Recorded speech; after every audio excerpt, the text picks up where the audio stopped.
That's right. My birthday party in college. Okay, so Rick gave us a demonstration of an old ukulele. I got an old one too. This is about a 1930 Gibson that I found music stores back at the time. I found online. I think Pete built that. I did a DNA test. I got called the CSI people. But anyway, it was sold by a music store. Yeah. Back in those days, with the exception of Martin, almost all the ukulele makers would rebadge, have like retail stores rebadge their stuff. So this was sold by a store called Black, Durkis, and Marshall in Peoria, Illinois. And their house brand was called the Olympian. There's an Olympian here, but this is definitely a Gibson. The only problem is the bridge snapped off one winter, even though I had it in a humidified case and had it reattached. So the action is incredibly low, so I don't play it a lot. When I was up in Morganton, Christopher Davis Shannon said, well, you know, you've already got it marks on here, you might as well just get a new bridge and get that replaced. So that's what I'm going to do eventually. But for this song, I thought I'd stay this, because this song I'm going to do is at least 100 years old, because it was recorded 100 years ago by Sophie Tucker. I think it was written by, by Pete. Written about Pete. Sophie Tucker was one of the first people to record it. I found out about it because it was on two Warner Brothers cartoons. One of them, Tweety Bird was playing ukulele and singing it. And the other one, Speedy Gonzalez and Daffy Duck were in the cartoon, and Speedy sang it.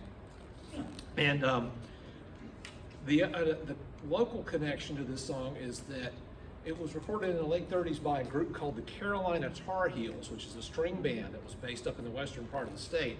Had nothing to do, this was even before the UNC had anything to do with the Tar Heels, by the way.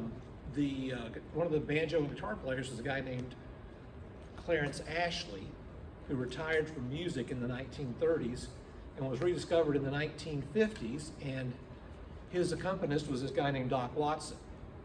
And Clarence, Tom Ashley, and Doc Watson started playing around in different places during the folk revival of the 60s, and then Doc kind of took off on his own. The rest is history. So there are a lot of connections here. There's a first verse to the song I'm not going to do because it's pretty bawdy. And when Sophie Tucker sang it, she meant it too, I tell you. The last of the Red Hot Mamas. No, it's not only bawdy, it's actually pretty improper, so nonetheless. So I'm just going to start. But the song is called Her Name Was Hula. Her name was Hula, the kind of gal that never could be true. She did her dancing in the evening breeze, beneath the trees. Oh, how she could shake her BVDs, I never knew a man who wouldn't shoot at Dan McGrew and sail across the briny blue to woo a lady known as Hula. Now I traveled in and out, traveled back and forth, seen him in the south, seen him in the north, seen him in the east, seen him in the west. But she does the shaking where the shaking's best. A lot of hula smile, a lot of hula hair, plenty hula here, plenty hula there. Got the cutest eyes, don't know what shade they are, because when you're looking from the ground, you don't get that far. For Hula, the kind of gal that never could be true. She did her dancing in the evening breeze, beneath the trees. Oh, how she could shake her BVDs, I never knew a man who wouldn't shoot at Dan McGrew and sail across the briny blue to woo a lady known as Hula. That's Hula.